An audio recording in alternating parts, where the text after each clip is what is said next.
where Krishna highlighted the difference between the body and soul, just to drive home the point that Arjuna's argument of false compassion, right? The compassion has to be centered around the soul and not just the body.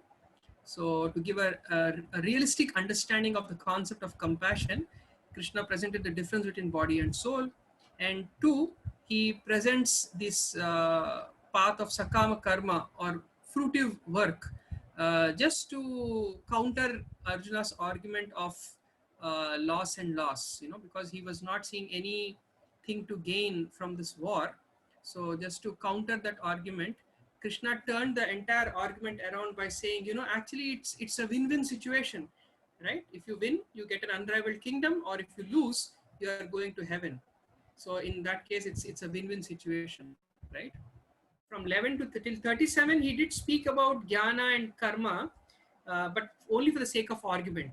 But for the real technique solution, the smart yoga method, buddhi yoga, is the term that Krishna uses for this integrated yoga path that he's going to propose now, where he's saying that now I'm not going to talk about this analytical knowledge of Sankhya, but now I'm going to talk about working without fruitive result.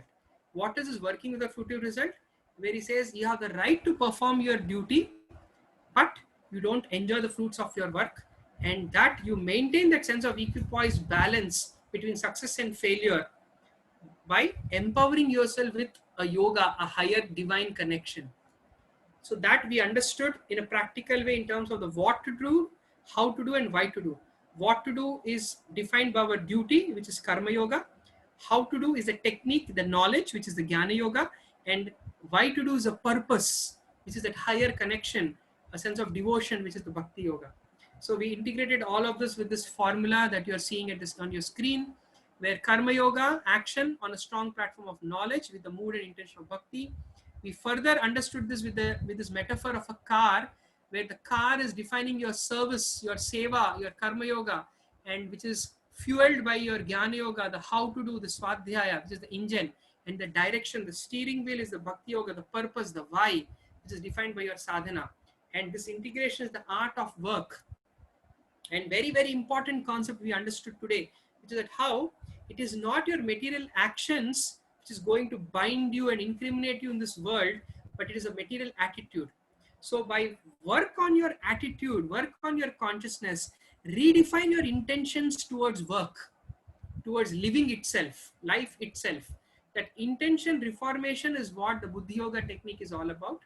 So when, of course, he doesn't elaborate on that, which is going to happen the rest of the Bhagavad Gita, as I told you, from chapters 3 to 18 itself.